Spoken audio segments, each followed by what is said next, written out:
것이라고 진단했습니다. 날씨입니다.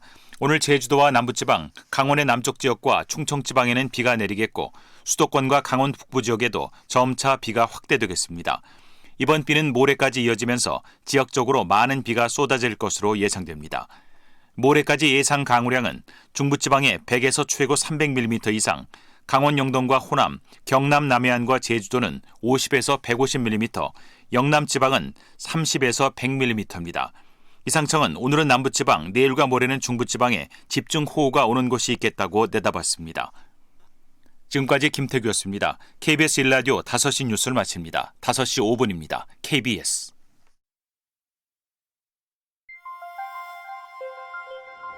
대한민국 중심 채널 KBS 1라디오. Listen, everyone.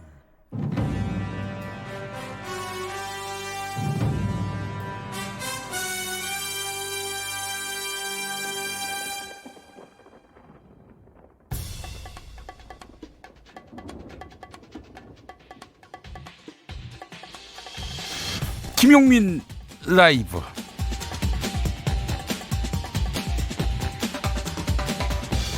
(2019년 9월 3일) 화요일입니다. 안녕하십니까, 김용민입니다. 어제 조국 법무부 장관 후보자의 기자간담회가 열리는 도중에 페이스북에서 이런 일이 있었습니다. 모 주간신문 기자가 야당 최고위원에게 지금 기자회견장에 있는데 무슨 질문하면 좋을까요? 라고 물은 것입니다. 논란이 됐습니다. 명색이 기자가 남의 머리를 빌려서 질문하냐고요. 이 기자는 해명했습니다. 국민의 궁금증을 대신 물어본다는 취지였다고요. 그러나 쉽게 납득되지 않았습니다. 같은 질문이 반복되는 듯한 어제의 겉도는 분위기는 이 흐름과 무관해 보이지 않아서요. 막상 장을 펼쳐놓고 보니 숱하게 의혹을 쏟아냈던 기자들도 실은 면전에서 물어볼 말이 별로 없구나 하는 감을 지울 수 없다는 이야기입니다.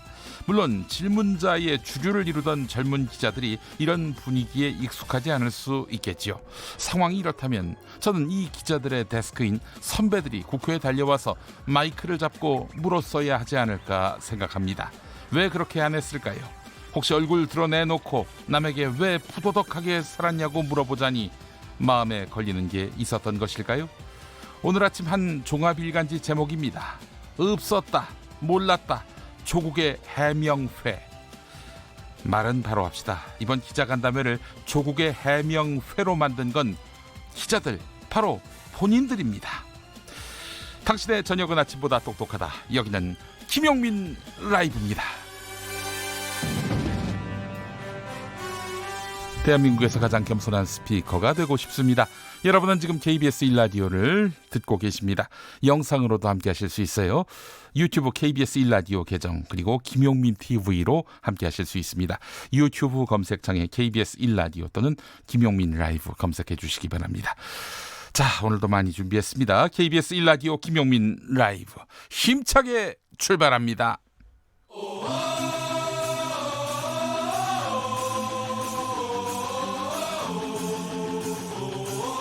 김용민 라이브.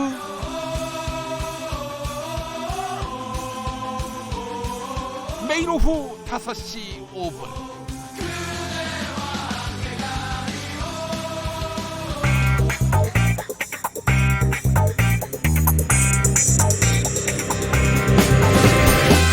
오늘 타임라인을 수놓은 말말말 김용민 라이브가 수집해서 들려드립니다. 소리로 듣는, 그리고 세상을 읽는 뉴스, 세상의 모든 뜨거운 목소리, 그 말말말에 김용민 생각하지도 해서 리뷰하겠습니다. 자, 지금부터 볼륨 업, 귀 쫑긋 핫소리.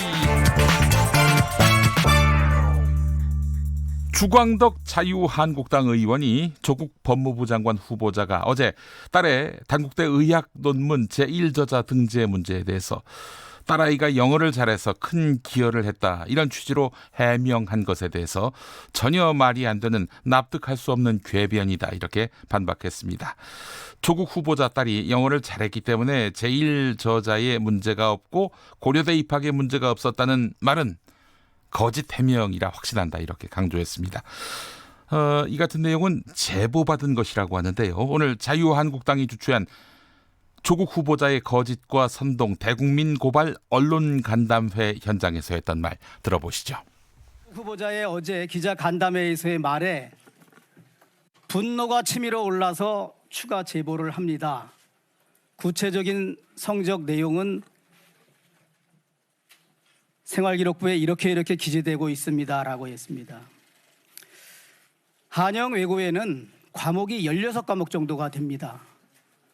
말하자면 영어만 하더라도 영어 회화, 영어 독해, 영어 청해, 영어 문법, 영어 작문 이렇게 많이 세분화되어 있습니다. 그렇게 해서 16과목이라는 겁니다. 이 한국말로 되어 있는 것을 영어 논문으로 만들려면 한국말을 이해하고 영어를 이해해야 되는데 영어 작문, 영어 독해 평가는 상당히 하위 등급입니다. 구체적인 등급으로 하면 대부분 다 6등급, 7등급, 8등급 다 이해합니다. 유일하게 영어 회화는 4등급을 받은 적이 2번 있고 11시간 그리고 100여 개의 질문. 어제 조국 법무부 장관 후보자의 기자간담회 기록입니다. 조국 후보자는 그동안 각종 의혹에 대해서 조목조목 해명했는데요. 한편 자유한국당에서는 인사청문회 없는 기자간담회를 두고 국회 능멸이라고 표현했습니다. 어제 기자간담회를 본 각 당의 의견 차례로 들어볼 텐데요. 야당 의견은 잠시 후 속 인터뷰에서 김용남 자유한국당 전 의원 연결해서 들어보도록 하고요. 여당 의견 보겠습니다. 김종민 더불어민주당 의원은 CBS 라디오 김현정의 뉴스쇼에 나와서 한마디로 조국 후보자의 기자회견은 해명을 위해서 꼭 필요했다 이렇게 평가했습니다. 들어보시죠. 담당 교수님이 얘기를 했어요. 이거는 그 친구의 선의를 베푼 거다. 예. 외국 유학 간다고 하니. 예. 그러나 그 친구의 기여도가 다른 사람에 비해서 높은 건 사실이었다. 고민이 됐다. 저는 그 충분히 가능한 일이라고 보니까 그게 만약에 이제 연구 지질성에 어긋난다면 그거는 또 전문적으로 논할 바고 핵심은 전 이거라고 봅니다. 그 교수와 예. 이 조국 후보자나 조국 후보자의 부인이 예. 우리 딸애 좀 봐주십시오. 아니면 뭐 밥이라도 먹으면서 우리 한번 잘해봅시다. 이런 관계였다면 저는 법적으로 문제가 없다 하더라도 절차상 문제가 없다 하더라도 도덕적으로 조국 후보자가 법무부 장관 수행하기는 어렵다고 봅니다. 그런 정말 부분은 전혀 없었다라고 어제도 예, 해명을 부인이라- 했죠. 김용민 라이브. 어제 기자간담회에서 쏟아진 100여 개 질문과 조국 후보자의 답변 중에 이 말 기억하십니까? 최근에 딸 나이 또래의 청년들이 면담을 요청하는 봉투를 보냈는데 가슴이 아팠다. 흑수저 청년들은 나 같은 부모가 없어서 내 아이처럼 합법적이더라도 제도를 누릴 기회가 없었을 것이다. 지금도 미안하고 가슴이 아프다. 네, 바로 이 이야기에서 언급된 단체, 조국 후보자에게 면담을 요청하는 봉투를 준 단체가 있습니다. 청년 노동자 단체, 청년 전태희라는 단체인데요. 이 단체의 김종민 대표는 최근 서울대학교 학생들의 성명서나 발언에서 어떤 감정을 느꼈을까요? 이질감과 박탈감을 느꼈다 이렇게 말을 했습니다. 조국 후보자를 규탄하는 서울대학교 학생들의 성명서와 발언에서 이질감과 박탈감을 느꼈다 이렇게 말했는데요. 그들이 전체 청년들의 문제를 한마디라도 언급했으면 느낌이 달랐을 것이다 이렇게 말했습니다. KBS 1라디오 김경래의 최강시사에 나온 김종민 대표 발언 들어보시죠. 이제 서울대 학생들이 얘기했던 핵심적인 얘기 중에 공정성 문제가 있는데요. 네. 근데 이 공정성이 결국 1% 사이에서의 공정성 아니야. 저는 그렇게 생각을 하고 네. 사회 전반적인 공정성에 대해서 적어도 네. 그 총학생회가 한 문장이라도 얘기했다면 저는 그것에 대한 진정성, 정말 사회적 약자에 대한 얘기를 할 수 있었다고 생각을 하는데 예. 그런 내용이 전혀 없었다. 보고 있고요. 예. 그리고 실제 이제 거기 서울대나 고려대에 들어가는 학생들이 결국 네. 다 부모의 자산과 소득의 어깨에 의해서 사실 네. 그 대학에 들어갔던 건데 정말 밑바닥에 있는 청년들은 그런 것이 전혀 없이 하루의 생존을 위해서 네. 일을 해야 되는 좀 이런 현실과 너무 대비된다. 그런 데서 이제 그 행동들이 약간 이질감과 박탈감이 좀 느껴졌어요. 한편 조국 법무부 장관 후보자에 대한 검찰의 첫 압수수색 이후 침묵을 지키던 청와대는 지난달 30일 강기정 정무수석 브리핑에서 아직 조국 후보자에 대한 직접적 수사 여부는 확인되지 않고 있다면서 검찰이 수사 과정에서 피의 사실을 흘리는 것은 범죄다 이렇게 강조한 바 있는데요. 박상기 법무부 장관도 오늘 국회 예산결산특별위원회에 나와서 같은 말을 했습니다. 자, 강기정 정무수석 오늘 라디오 인터뷰를 했습니다. 검찰의 피의사실 공표 문제에 대해서 다시 입을 열었는데요. MBC 라디오 김종배의 시선집중 인터뷰 들어보시죠. 글쎄, 피의사실 공표 문제는 오랜 검찰의 관습이었고 악습이었다고 생각합니다.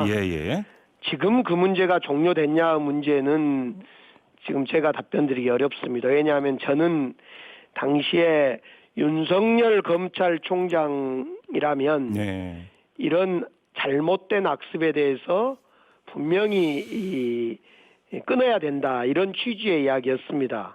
만약 그런 피의 사실을 흘리는 문제가 검찰이 잘못이었는지 아니면 어떤 특정 언론인의 과도한 법을 위반한 취재였는지 이것을 가려달라는 거였지 제가 뭐 검찰이 흘렸다, 기자가 흘렸다, 뭐 이런 얘기를 한 건 아니기 때문에 그 점은 검찰이나 언론에서 판단하고 향후에 그 규명해 갈 거라고 생각합니다.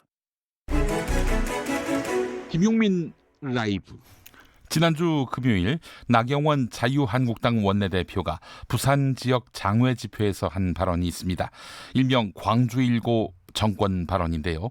더 자세히 들여다보자면 서울구청장 25명 가운데 24명이 민주당 소속인데 그 가운데 20명이 광주, 전남, 전북 출신이다. 이 정권은 광주1고 정권이란 이야기도 있다.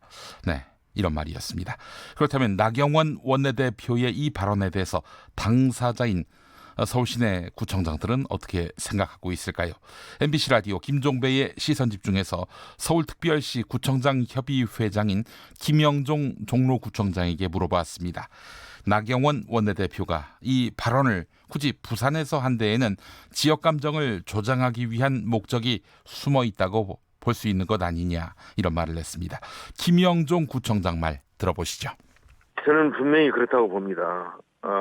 이건 그리고 이제 서울에서 본인이 지역구가 있어서 아마 그걸 알고 있었던 것 같기는 한데요. 아무리 그렇더라도 어떻게 선출된 과정이나 무엇을 모든 걸 다 알고 있는 분이 그런 말을 한다는 것은 그 일부러 한 얘기다. 저는 그렇게 보는데 이 지역 감정의 고질적인 문제 좀 사그라드나 했는데 저 야당의 제일 원내대표라는 분이 저렇게 했을 때 참 실망감이 너무 크고요. 어떻게 저럴 수 있는가.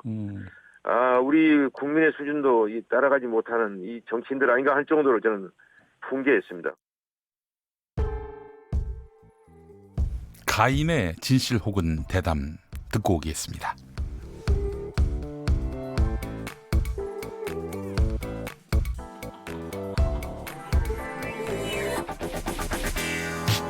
안녕하세요.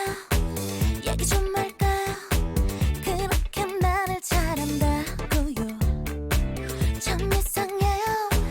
눈앞에서는 한마디 못하면서 뒤에선 참 말이 많아. 잊히지 않고서야 그럴 리 있겠어요. 그 정도 여기서 모두를 나무 아래 겁쟁이들의 외침 또 들어라 맘껏 Make it loud, make it more, make me hot. Wanna know the truth, all the truth. 중요한 건 나의 입인데가 말 오래 때리는 거. Very nice. 소문이란 말할수록 좋아. 난 그냥 묻지. 나는 이런 게 쉽지. 우리의 끝을 잘 알지도 못하면서 다 잊지. 오해하는 게 있지. 내가 웃는 게 말하는 게 걷는 게 좀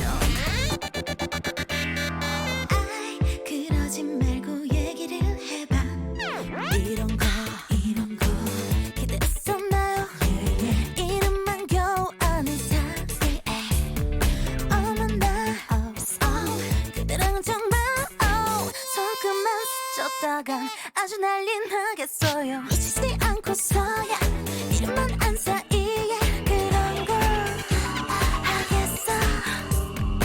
네가 못 가졌다고 그런 말 하는 거 아니야. 또 들어라 실컷 Make it loud, make it more, make it hot.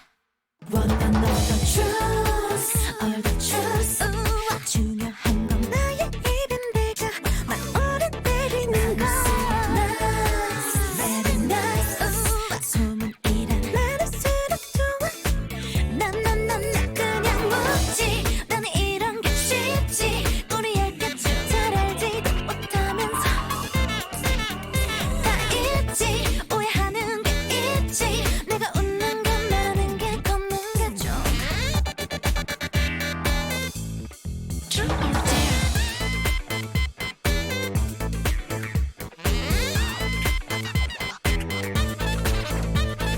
소리 없이 퍼져가는 소문. 우리가 바라는 건 진실 혹은 때 사실 모든 건 훔치게 들렸죠. 내가 과연 어떤 사람이 될런지. Wanna know the truth, all the truth. 중요한 건 내가 아닌 그대 더 먼저 알아줘요. Now, 눈앞에서 바라보니 어때? 난 그냥 묻지. 나는 이런 게 쉽지. 그대 하나 쭈쭈그만 게 바보 같은 게. 난 믿지. 이제 내 말만 믿지. 네가 믿는 게 바라는 게 속는 게 참.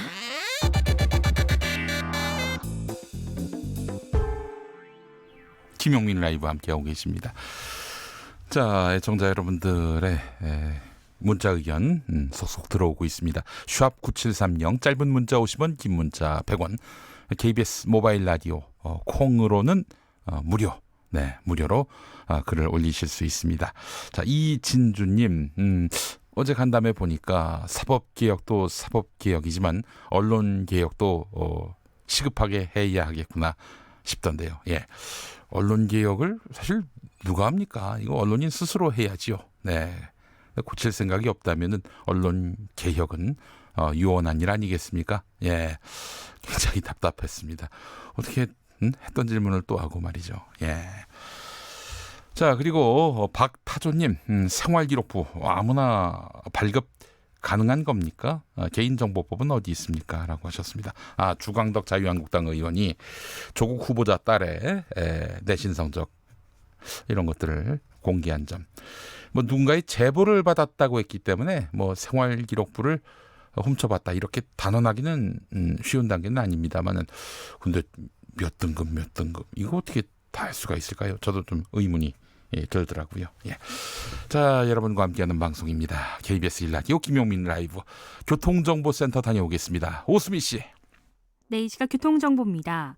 현재 중부고속도로 하남 방면 남이천 나들목 부근 1차로에 승용차 관련한 사고가 났습니다. 처리 작업의 여파로 주변 혼잡하니까 잘 살펴서 이동을 하시기 바랍니다.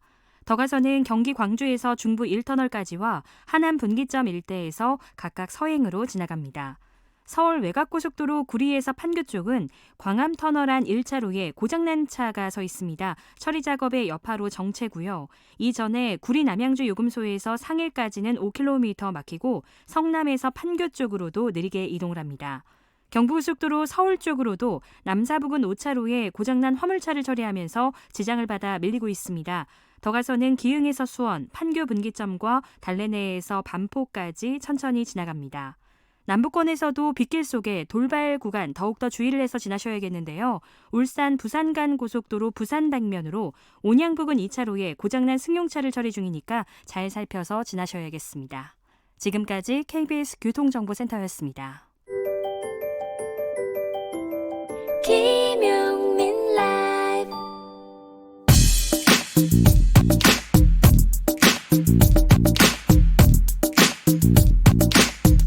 속 인터뷰.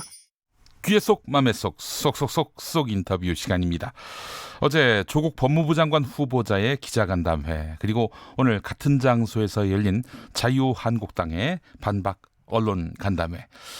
여기서 핵심 논란은 사모펀드였습니다. 조국 후보자 어제 간담회에서 사모펀드가 뭔지 잘 몰랐다. 구성과 운영에 전혀 관여 안 했다. 오촌 조카가 투자를 추천했다. 이렇게 말했는데요. 자, 이에 대한 자유한국당의 입장 우선 들어보도록 하겠습니다. 김용남 자유한국당 전 의원 지금 전화에 연결돼 있습니다.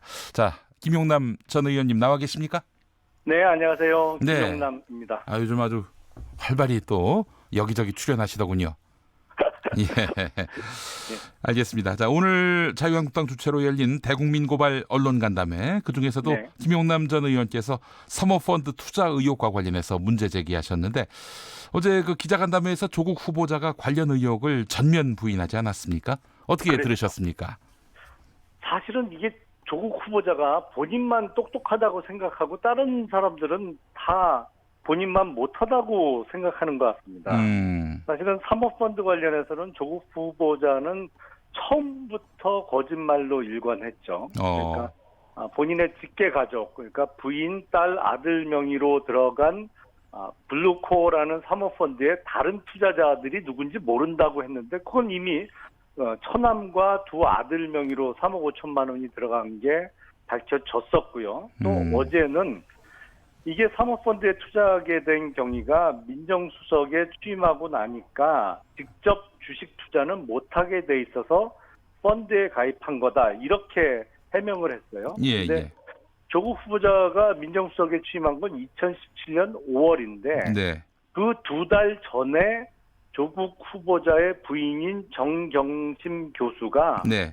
그 조국 후보자의 처남한테 3억 원을 송금하면서 거의 그 통장에 코링크 프라이빗 에쿼티라고 써서 보냈거든요. 네네. 그러니까 이게 2달 전부터 이미 알고 있었던 거죠. 다만 코링크의 그 코가 CO인데 KO로 철자 하나를 잘못 써서 잘 몰랐던 거 아니냐 뭐 이런 거의 말장난 수준의 변명을 하고 있는데요. 사실은 사모펀드와 관련해서는 사실은 어제 조국 후보자가 가장 많이 사실과 다르게 답변한 부분입니다. 예. 조국 후보자는 사모펀드 운용상 투자 당시 코링크 측에서 다른 투자자를 알려주지 않았다. 따라서 다른 투자자를 몰랐다. 이렇게 밝혔는데 오늘 자유한국당이 이 부분에 대해서 반박성 의혹 제기를 했죠. 예, 소위 이제 조국 후보자는 전혀 투자 대상이나 운용 방법을 모르는 블라인드 펀드에 투자한 거다. 이런 주장을 지금까지 해왔죠. 예. 근데 이 사모펀드에서 블라인드 펀드라는 게 아주 극히 이례적일 뿐만 아니라 그 블라인드라는 게 투자 약정 시점에서만 투자 대상과 운용 방법이 정해져 있지 않다는 의미지 이미 돈이 들어간 이후에 운용할 때는 매 반기와 분기별로 운영 보고서를 보내주게 돼 있거든요. 그러니까 그 사모펀드를 통해서 인수한 웰스 CNT라는 이름을 모를 수가 없는 거죠. 더군다나 그게 돈이 한두 푼 들어간 게 아니고 조국 후보자 그 직계 가족 명의의 통장에서 입금된 돈만 해도 13억 5천만 원입니다. 예. 10억 원이 훨씬 넘는 돈을 투자해놓고 그 운용에 대해서 전혀 모르고 신경도 안 썼다? 그건 보고서 보내주도록 되어 있는데 그러면 보고서를 그동안 한 번도 들여다보지 않았다는 얘기인데 아무리 돈이 많아도 그건 불가능한 투자 방법입니다. 웰스 CNT라고 하는 것이 그 가로등 전멸기 업체를 말씀하시는 거죠? 그렇죠. 네. 예, 그러니까 이제 조국 후보자가 고위 공직자로서 이 투자 펀드사가 이 웰스 CNT에 투자를 하고 웰스 CNT는 관급 공사를 많이 따내고 이런 식으로 조국 후보자가 중간에서 역할을 했을 것이다. 이런 의심을 지금 갖고 계시는 거예요. 충분히 그럴 만한 합리적인 의심이 들죠. 그럼 왜냐하면 거의 대부분을 그 관공서 공공기관에 납품하는 관급 계약을 주로 따내는 업체인데 네네. 이게 조국 후보자 일가가 인수하기 전까지만 해도 2016년도 매출이 12억 원이었거든요. 조국 후보자 일가가 2017년 8월에 인수를 하는데 예. 2017년에 17억 원으로 매출이 늘고요. 그 다음에 2018년에는 30억으로 늘고 최근까지도 매출이 계속 늘고 있는 상황이었습니다. 네. 자, 그렇다면은 문제는 조국 후보자가 정말 웰스 CNT 이 가로등 전멸기 회사가 잘 나가도록 배후에서 영향력을 행사했는지 이 부분인데 이와 관련해서 자유한국당이 뭔가 좀 이 혐의점이 될 만한 단서를 포착하거나 하신 바는 있으시나요? 주로 민주당 출신의 지방자치단체장이 시장 군수를 차지하고 있는 그 지자체에서 매출이 많이 늘어났거든요. 네네. 특히 뭐 김해시 같은 경우에는 김해시에서 발주하는 물량의 100%를 이 웰스 CNT가 수주를 했고요. 네. 저희가 계산을 해보니까 민주당 쪽 단체장이 있는 데서 발생한 매출이 이 회사 전체 매출의 약 83% 정도 됩니다. 예. 앞으로 뭐 구체적인 청탁, 누구한테 어떤 방법으로 했느냐, 이거는 사실 뭐 국회의원들이 밝힐 수 있는 내용은 아니고요. 검찰 수사를 좀 지켜봐야 될 것 같습니다. 네, 자유한국당은 현재 이제 의심하는 단계다 이렇게 말씀하시는 거예요. 합리적인 의심이죠. 예, 알겠습니다. 자, 마지막으로 이 조국 후보자의 이 청문회 일정이 사실상 무산된 가운데요. 정치권의 책임 공방이 뜨겁습니다. 오늘 청와대가 인사보고서를 오는 6일까지 재송부할 것을 요청했는데 여야가 합의에 이를 수 있을까요? 또 6일까지 어떻게든 청문회가 열릴 수 있을지 이게 또 궁금해집니다. 법상 청문회 증인에게 출석을 요구하려면 적어도 5일 전에 소환장을 보내야 됩니다. 네. 그러니까 지금 청와대에서 오늘 오후에 6일까지 청문 보고서를 보내달라고 재송부 요청을 했는데 이거는 네. 청문회를 사실상 하지 말란 얘기거든요. 그동안 청문회가 증인 채택을 놓고 무산 위기에 지금 처해 있습니다만 특히 사모펀드 관련해서 지금 핵심 증인들은 다 해외로 잠적했어요. 네. 조국 후보자의 오촌 조카, 그리고 그 사모펀드 운영사인 코링크의 대표이사, 그리고 코링크에서 인수한 다른 코스닥 상장사의 전 사주까지 다 해외로 도피한 상태에서 그렇다면 남은 핵심 증인은 조국 후보자의 가족들이 핵심 증인인데 네. 가족은 절대 안 된다고 그러니까 증인 채택이 안 됐던 것이거든요. 그때 지금이라도 뭐 이왕 늦은 거 네. 9월 12일이나 13일 날 임명하게 되면 뭐 무슨 문제가 크게 생기나요? 그렇다면 지금 5일의 여유를 두고 불러야 될 증인 꼭 청문회장에 불러서 국민들 앞에서 진실을 한번 밝힐 수 있는 기회를 갖는 게, 아니 그게 진실을 밝히고 싶은 마음이 있다는 게 지금까지의 조국 후보자와 민주당의 주장 아니었나요? 그러면 그 왜 청문회를 자꾸 무산시키려고 이렇게 노력을 하나요? 예, 알겠습니다.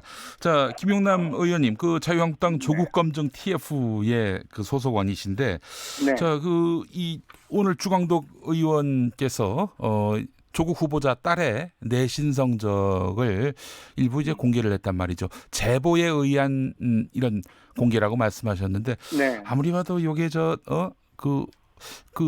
생활기록부를 불법적으로 입수한 거 아니냐 이렇게 의심하는 분들도 있더라고요. 이거 어떻게 입수했는지 그 경위를 말씀해 주실 수 있겠습니까? 글쎄 그건 뭐 공익 제보를 받은 것이고요. 사실은 조국 후보자가 사모펀드뿐만 아니라 딸의 입시 부정 네. 문제, 또 예. 사학재단의 운영과 관련해서 지금까지 계속 거짓으로 일관했기 때문에 보다 못해서 이렇게 제보를 해주시는 분들이 생겨나고 있습니다. 근데 주광덕 의원이 사실은 그 생활기록부에 뭐 원본이나 사본을 이렇게 공개한 것은 아니고요. 네. 단지 취지는 조국 후보자가 단국대 의대의 그 병리학 논문의 제1저자로 조국 후보자의 딸이 기재된 이유가 영어를 잘해서 네. 그렇게 됐다라고 자꾸 주장을 하니까 네. 이게 근데 전혀 영어를 잘하는 학생은 아니었다. 이게 영어 회화에서도 그 높은 등급은 못 받았고 네. 독해나 이런 부분에서는 오히려 그 거의 가장 낮은 등급의 영어 성적을 받았기 때문에 이게 어떻게 영어를 잘했다고 해서 영어 논문의 제1저자로 네. 올릴 수 있는 수준은 아니었다는 것을 밝혀드린 것이죠. 이 생활기록부는 사실 이제 본인 동의 없이는 공개하기 어려운 건데 어떻게 해서 이 공개가 됐는지, 공익제보가 불법 유출은 합리화될 수 없는 것이다. 아무리 공익제보라도 불법 유출은 합리화될 수 없다고 애청자 한 분이 또 문자를 보내오셨는데요. 생활기록부 자체를 공개한 적은 한 번도 없습니다. 단지 네.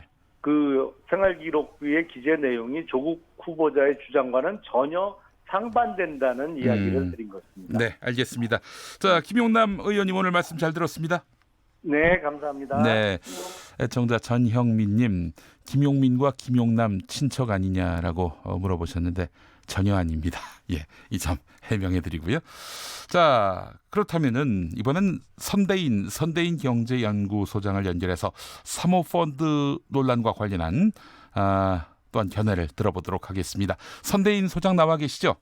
네, 안녕하세요. 네, 앞서서 김용남 전 의원 인터뷰 들어보셨습니까? 예, 뒷부분 잠깐 들었습니다. 네. 자, 조국 후보자의 사모펀드 의혹. 어제 기자간담회를 통해서 조국 후보자가 여러 가지 해명을 했는데 말이죠. 경제 전문가의 입장에서 봤을 때 일련의 이런 논란에 대해서 어떻게 생각하시는지요? 제가 보기엔 좀 너무 과도하게 근거 없이 좀 이렇게 부풀린다 이런 느낌을 좀 많이 받고요. 야당 쪽에서 또 언론 쪽에서. 언론들이 특히 좀 그런 것 같고요. 예. 이거는 뭐 이제 야당은 정치적 의도가 좀 딸려 있어서 뭐 그런 것도 있겠지만 네. 이게 기사를 쓰는 기자분들이 좀 이 사모펀드에 대해서 잘 이해가 부족한 거 아닌가 이런 생각이 한편으로는 좀 들고요. 네. 그다음에 이제 특히 블라인드 사모펀드 이러니까 일반인들이 사실 잘 모르는 개념이잖아요. 네.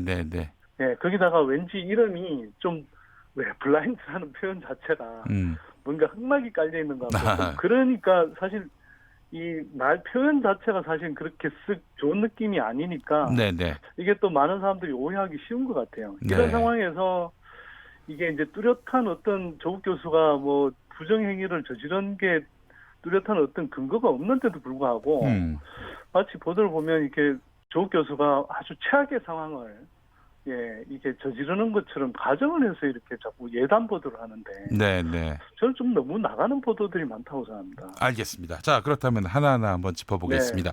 사모펀드, 이게 뭔지 모르는 분들도 많습니다.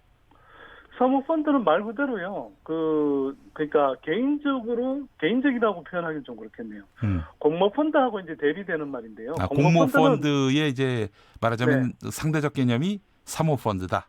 예, 공개적으로 이제 이 모집하는 것이 불특정 다수를 이제 대상으로 해서 공개적으로 모집하는 것이 이제 공모펀드라고 한다면 이 공모펀드는 되게 이제 뭐 다수 대중을 상대로 하기 때문에 되게 엄격한 금융 감독을 받거든요. 네.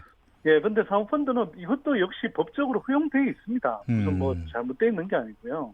법적으로 허용되어 있는데 다만 조금 더 개인적으로 고수익을 추구하고 싶어하는 사람들을 대상으로 해서 49인 이하의 사람들 대상으로 모집을 하고요. 예, 그러다 보니까 니네들 뭐 위험을 지고 고수익을 추구할 수는 있는데, 예, 다만 그러다 보니까 이제 금융감독 당국에서 뭐 공모펀드처럼 그렇게 막 세게 이제 감시를 하거나 그러지는 않죠. 네. 다만 그만큼 이제 자율성을 주는 대신 충분히 그냥 어쨌거나 합법적으로 이 자본주의 사회에서 다 기능하는 펀드라고 볼 수 있는 됩니다. 네, 합법적인 펀드다. 알겠습니다. 자, 그런데 말이죠. 지금 뭐 여러 쟁점들이 있습니다만 핵심은 이거예요.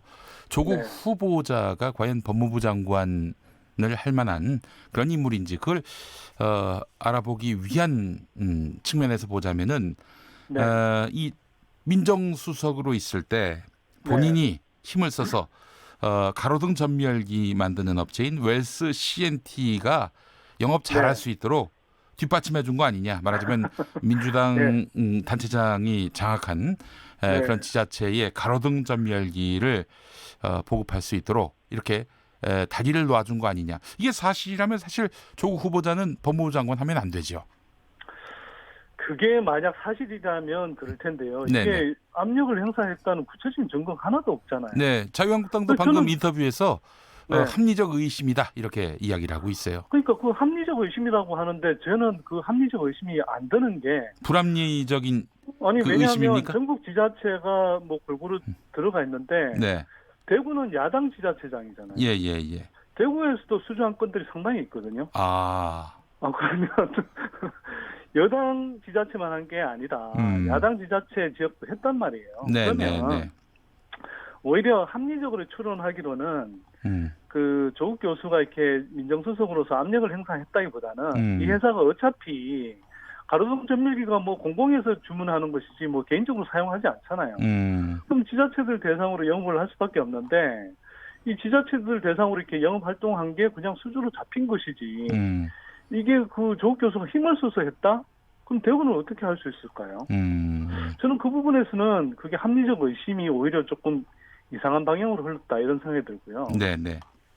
그 다음에 만약 정말 압력을 행사하기로 마음먹었다고 하면 솔직히 말해서 덩어리 너무 작은 거 아닌가요? 이게 웰스 CMT가 수주한 금액이라는 게 뭐 비율로 나타나니까 뭐 2017년부터 2018년까지 뭐 60몇 % 수주 물량이 늘었다 이렇게 되는데 네네. 금액으로 보면 그냥 뭐 몇억 원에서 17억 원 정도로 이렇게 늘어난 거거든요. 이거는 사실은 그냥 그 어떤 회사가 영업 활동을 그 전에보다 조금 더 열심히 해서 이렇게 그냥 벌어진 성과로 충분히 볼 수 있습니다. 네. 그러니까 여러 가지 가능성들이 분명히 있는데 이걸 꼭 조국 교수가 뭔가 압력을 행사하지 않았겠느냐 이런 식으로 이렇게 되게 뭐라고 해야 되나요? 구체적인 증거도 없는데 마치 비리 혐의자인 것처럼 이렇게 좀 몰아가는 이 설명들을 하시거든요. 네. 그래서 저는 그건 좀 지나친 억측이다 이렇게 생각합니다. 알겠습니다. 청취자 임종호님, 일반인들도 수천만 원 퇴직연금에 별로 신경 안 씁니다. 매월 운용보고서가 날아오지만 거의 쌓아놓고만 있어요. 충분히 가능한 상황인데 조국 후보자의 경우도 이 김용남 의원 본인 기준으로만 항상 의혹을 부풀립니다. 이렇게 지적하셨어요. 앞서서 김용남 의원은 블라인드 펀드는 투자 약정을 받을 때 투자 대상 등이 정해지지 않은 것이지 일단 운용을 시작하면 반기, 분기별로 운용 보고서를 투자자들에게 보내주기 때문에 웰스 CNT라는 회사를 모를 수 없다. 이런 반론을 내놨습니다. 이 부분 어떻게 보세요? 그러니까 이제 조국 후보자가 직접적으로 이권에 개입했는지 그거는 알 수 없지만 적어도 자기가 투자한 회사가 자기가 투자한 그 펀드사가 어디다 또 투자했는지 이 부분은 조국 후보자가 사전에 알 수 있었다 이런 이야기입니다. 일단 투자 시점에는 알 수가 없었고요. 블라인드 펀드라는 것 자체가 투자 대상을 알 수 없는 채로 이제 그냥 이 운용하는 업체의 실적만 믿고 투자하라는 것이기 때문에 네. 예, 사전에는 알 수가 없었고요. 그러면 김용남 의원 말씀하시듯이 나중에는 반기, 분기별로 운영 보고서 보내주니까 알 수 있지 않느냐 이렇게 이야기하는데 네. 블라인드 펀드의 경우는 그 경우에도 구체적인 대상을 알려주지 않는 경우가 많습니다. 뭐 일정하게 이제 수익률을 어느 정도 지금 시점에서 수익률이 어느 정도다. 네. 또 이와 관련해서 뭐 이렇게 수수료는 어떻게 발생했다. 뭐 이런 정도로 알려주는 게 보통의 경우고요. 네.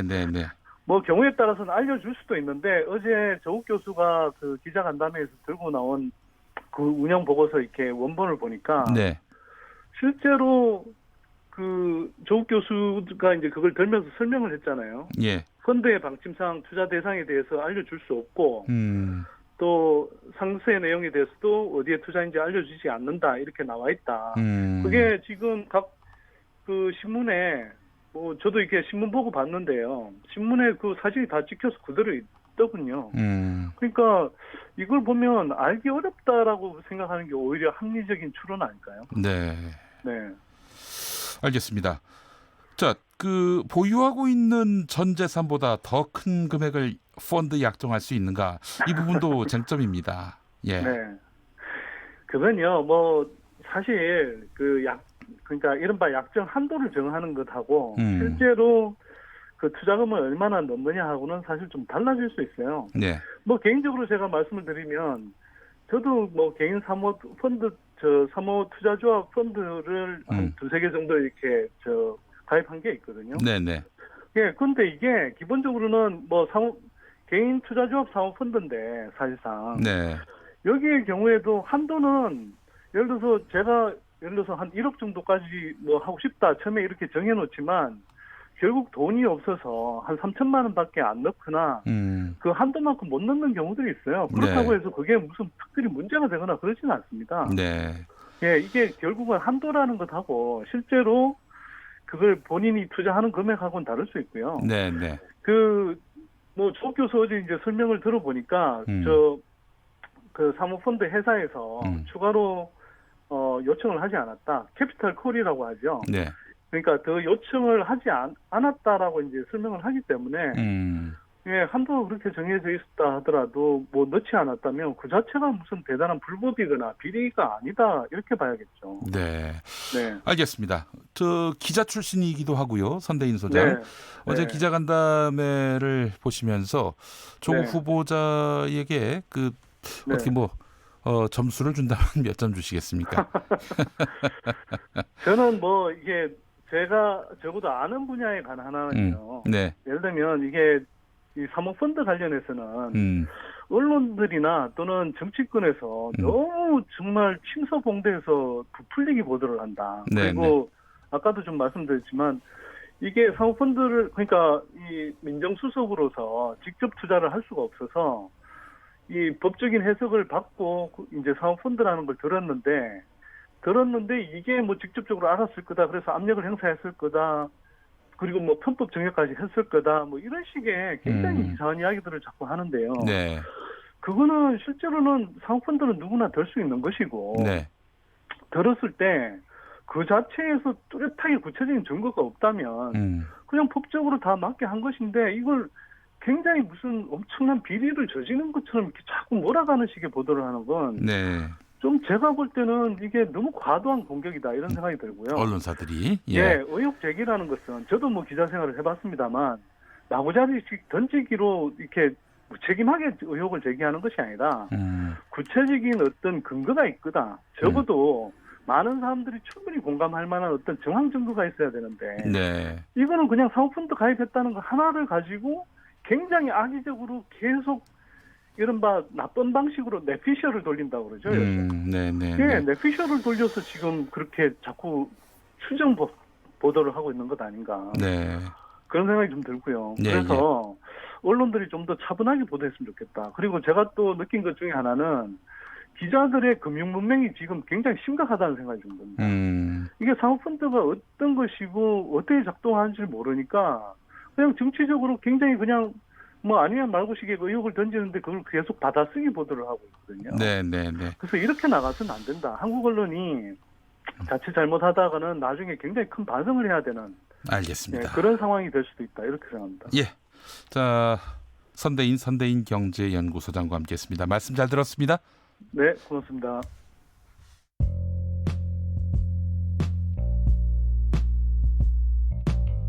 당신의 저녁은 아침보다 똑똑하다.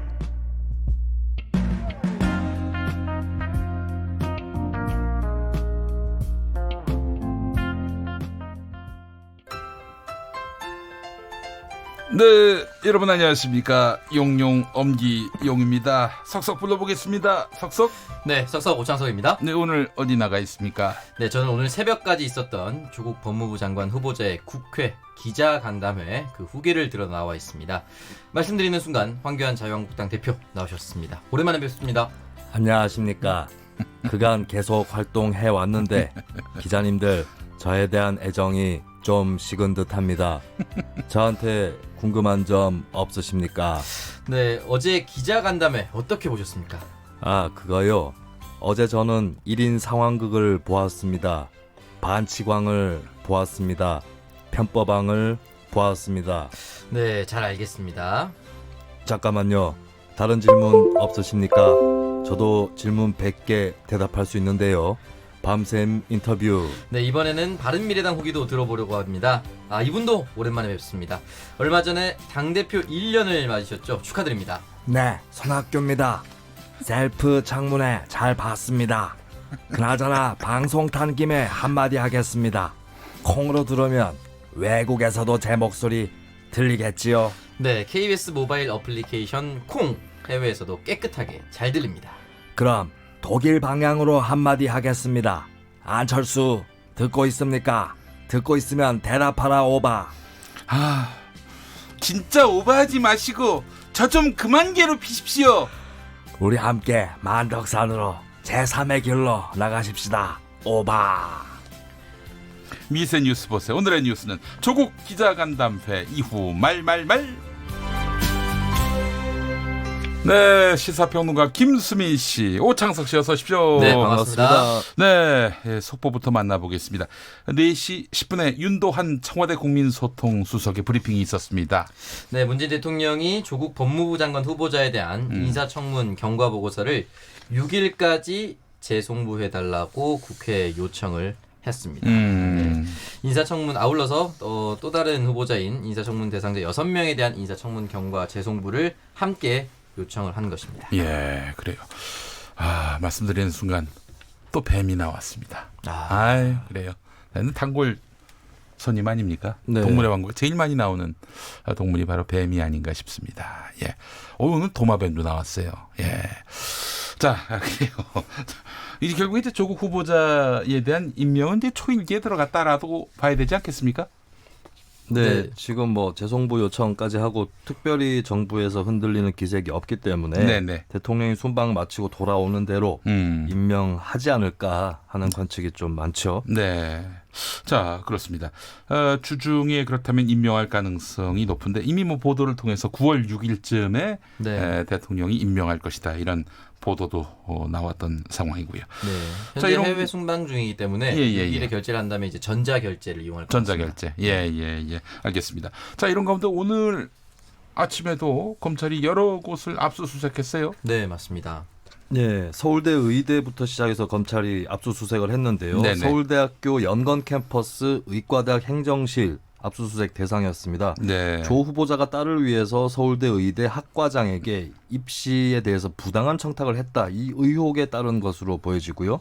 서울대 의대뿐만 아니라 조 후보자의 배우자가 몸담고 있는 동양대 교수 사무실 그리고 한국국제협력단 코이카 등을 전격 압수수색을 했습니다. 동양대는 또 경북 영주에 있지 않습니까? 예, 그렇습니다. 예. 조국 후보자의 배우자인 정경심 교수가 몸을 담고 있는 교양학부. 학교죠. 예. 네, 그리고 코이카는 이제 봉사활동 관련한 의혹이 있어서 전격 압수수색을 했고 네. 이 밖에도 장영표 단국대 교수를 참고인 신분으로 소환해서 논문 제일저자 의혹과 관련한 그래요? 조사를 벌이기도 했습니다. 네네. 이렇게 수사의 속도를 빨리 내는 이유는 장관으로 임명될 가능성이 높아졌기 때문이 아닌가라는 분석이 나오고 있고 장관으로 임명되기 전에 빨리 조사를 해서 네, 결과를 내놓겠다라고 하는 검찰의 의지가 느껴지는 것 같습니다. 예.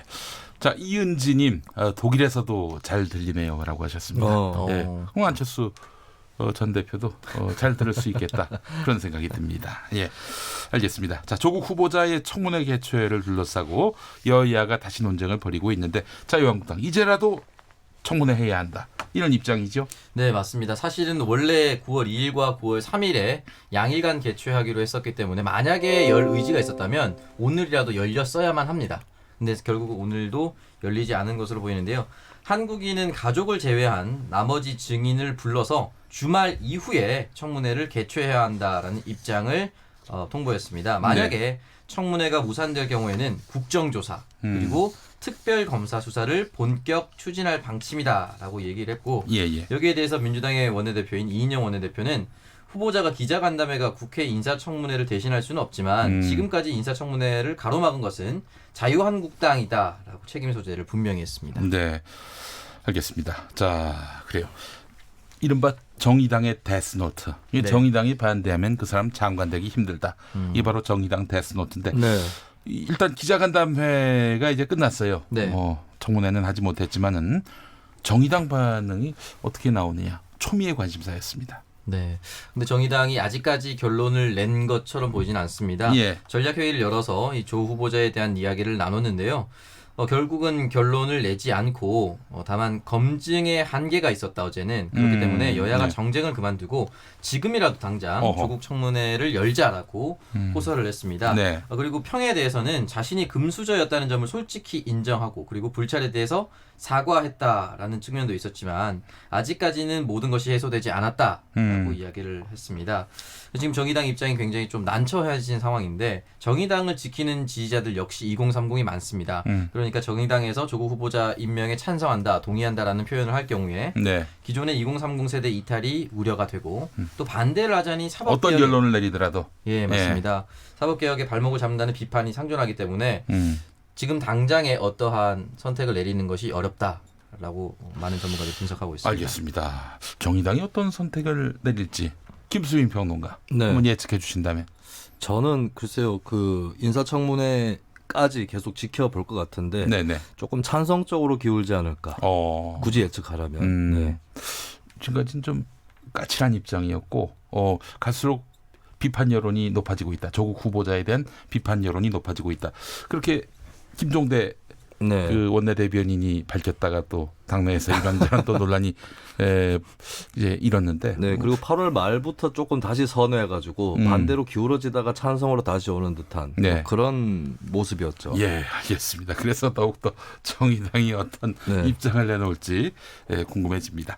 자, 김수민 평론가 다음 소식 뭡니까? 네, 북한이 또다시 한국 정부를 겨냥해서 독서를 퍼부었습니다. 대외 선전 매체인 우리민족끼리에서 입장을 내놨는데요. 네. 남조선 당국자들이 아무 일도 없는 것처럼 시치미를 떼고 대환이 이행인이 하는 말들을 곧잘 외워대는 것은 위선과 철면 피해 극치다라고 비난을 했습니다. 네네. 이것 또한 한미연합훈련에 대한 비난으로 읽히는데요. 끝났는데 또 아직도 이래요? 그렇습니다. 네. 미국을 등에 업고 우리를 어째 보려는 간악한 흉심을 은폐하기 위한 한갓 병풍에 지나지 않는다라는 구절로 봤을 때는 한미연합훈련이 역시나 빌미가 된 것으로 보이고 남조선 통일부는 대화 타령을 하기 전에 우리의 입장이 무엇을 의미하는가에 대해 깊이 새겨보아야 할 것이라고 덧붙였습니다. 이거는 마치 연인들끼리 싸워 난 다음에 내가 뭐 때문에 화난지 몰라? 이렇게 얘기하는 것 같습니다. 네. 물론 연인 관계는 아닙니다만 남북 관계가. 그 미혼 시절에 이런 질문을 많이 받았는데 전 정말 몰랐습니다. 잘못했다고 사과만 하고 뭘 잘못했는지에 대해서 적시하지 못하면 그것도 물어봅니다. 뭘 잘못했냐고. 네. 모르는데 어떻게 해요 그걸. 기혼인 지금도 모르시죠? 모르는데 왜 사과합니까? 분위기를 빨리 전환시키기 위해서. 그것 때문에 더 화를 내죠. 보통. 알겠습니다. 또 이런 벌써 끝날 시간 됐어요. 그렇군요. 자 6시 첫 뉴스. 네, 청와대가 6일까지 재송부 요청했다라는 것이 첫 기사가 되고 있습니다. 자, 청문회 그리고 저는 오늘 검찰의 조 후보자 관련 압수수색 소식이 될 것 같습니다. 6시 정각 뉴스 주목해 주십시오. 6시 5분 2부에서 다시 오겠습니다.